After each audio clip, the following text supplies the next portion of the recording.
Hey, what's up guys? It's Tech Swimmer talking to you here. And in today's video, I want to compare the iPhone 14 Pro Max against the iPhone 14 Pro. Yes, this video is being filmed on the iPhone 14 Pro Max, and this is an iPhone 14 Pro Max, and this is an iPhone 14 Pro. Do not ask me how I got three iPhone 14 Pro and Pro Maxes, but I do want to compare these three phones. And yes, this is the iPhone 14 Pro Max. Yes, this is the iPhone 14 Pro.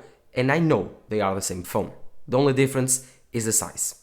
But the real question here in this video is, does size matter? Let me know in the comments down below.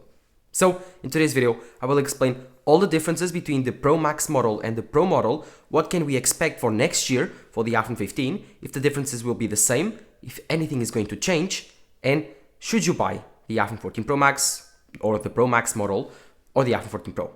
So in today's video, I want to compare these two phones and see which one is more worth it. And in my opinion, which one is my favorite. So let me know in the comments down below, which is your favorite, does size matter, all of that in the comments down below. While you're there, don't forget to drop a like down below, subscribe to the channel, let's get started.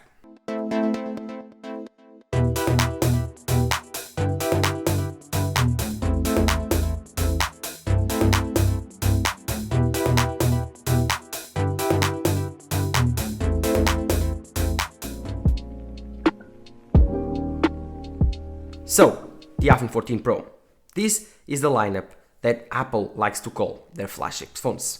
And they have two sizes. The iPhone 14 Pro with a 6.1-inch display and the iPhone 14 Pro Max with a 6.7-inch display. The size difference is pretty big. You can see here the difference is huge, and these two phones are actually very similar when you hold them. This phone is much lighter, much easier to grab on and to actually use day to day. But the screen is 0.6 inches smaller, while the iPhone 14 Pro Max it's bigger, heavier, but the display it's 6 inches bigger and the battery life I would say is about 25% better. So these are very big pros and cons that a lot of people like to choose between.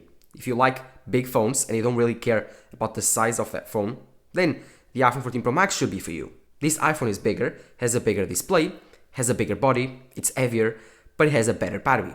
While the iPhone 14 Pro, it's smaller, more compact, easier to use, has the same camera system, pretty impressive, has the iPhone 14 Pro Max, and it only has a little bit smaller display and a little bit worse battery life. So why would you buy a bigger phone that is essentially the same as the iPhone 14 Pro?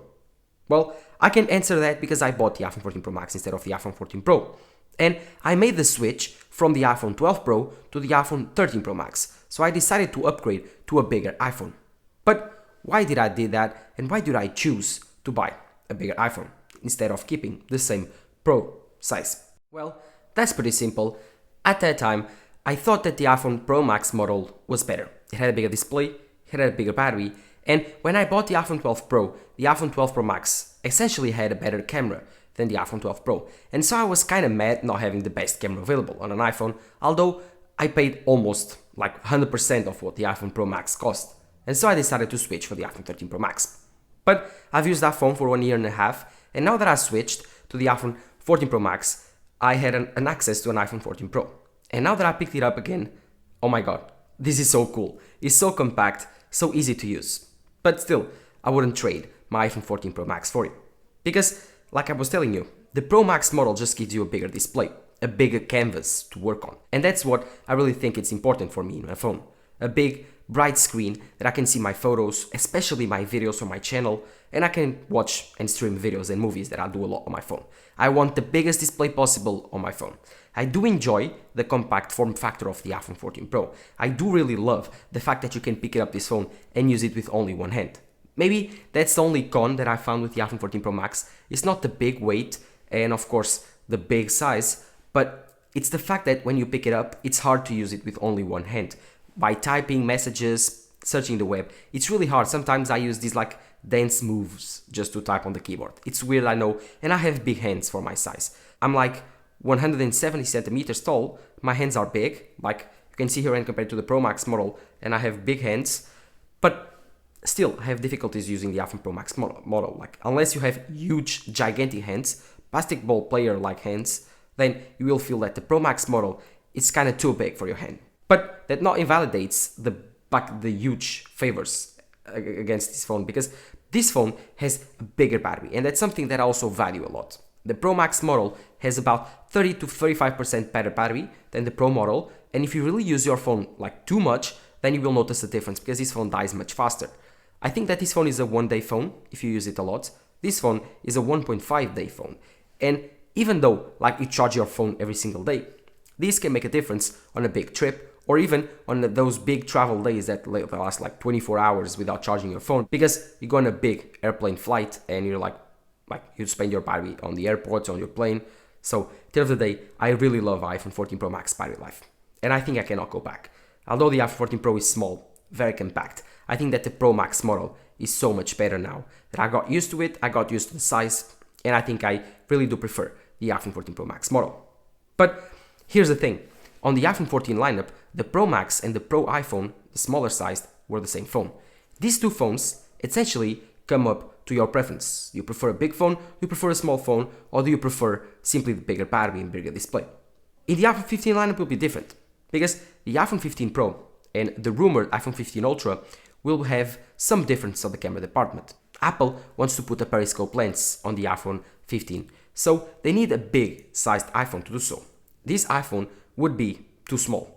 If you can notice right now, this camera bump is getting too big to the point that it's almost impossible to use MagSafe on this phone. MagSafe almost touches the camera bump.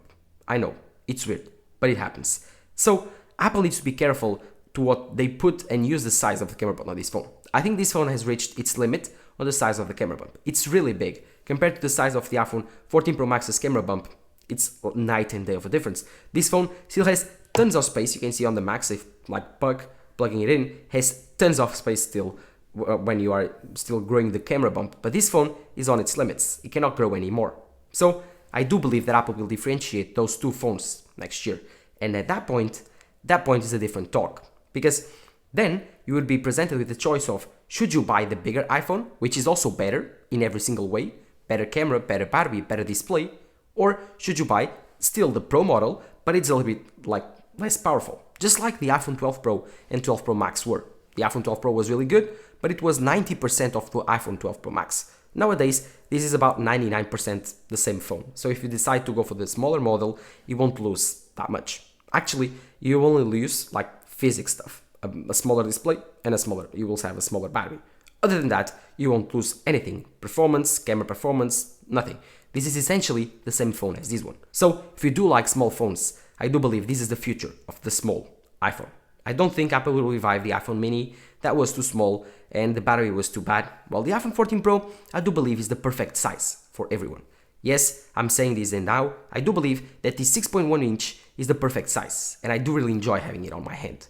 But because I'm a YouTuber and I really enjoy having a big screen and a big battery, I'm going for the iPhone 14 Pro Max, just for me. But for you, I do recommend you going for the iPhone 14 Pro. It's $100 cheaper that you can put towards storage, so you can buy the 256GB model, which is important if you want to use ProRes or even shoot a lot of raw photos. So you can put as $100 good to use, buy the iPhone 14 Pro if you don't really care about size. And at the end of the day, after 1 year of use, you will appreciate what I did, because the iPhone 14 Pro won't feel big, won't feel bulky on your hand, on your pocket, while if you're a man, don't have a purse, the iPhone 14 Pro Max will feel big and bulky and kind of annoying after a while. But let me know in the comments below what you think. Do you prefer the big phones like the iPhone 14 Pro Max, or do you prefer the iPhone 14 Pro, the small phones, and you are a small phone team? Let me know all of that in the comments down below. And while you're there, don't forget to drop a like down below and subscribe to the channel. This was a real effort to put these phones side to side to compare. It's really like challenging to have another iPhone 14 Pro Max besides the one that I have and I'm using to film this video. And again, trying to find an iPhone 14 Pro was also not easy. So let me know in the comments down below what you think and which one will you choose, Pro Max or the Pro, considering that the iPhone 15 Pro and 15 Ultra will be different, just like the iPhone 12 Pro and the iPhone 12 Pro Max were. Let me know in the comments below all of that. This has been Tech Smart talking to you here. Bye bye.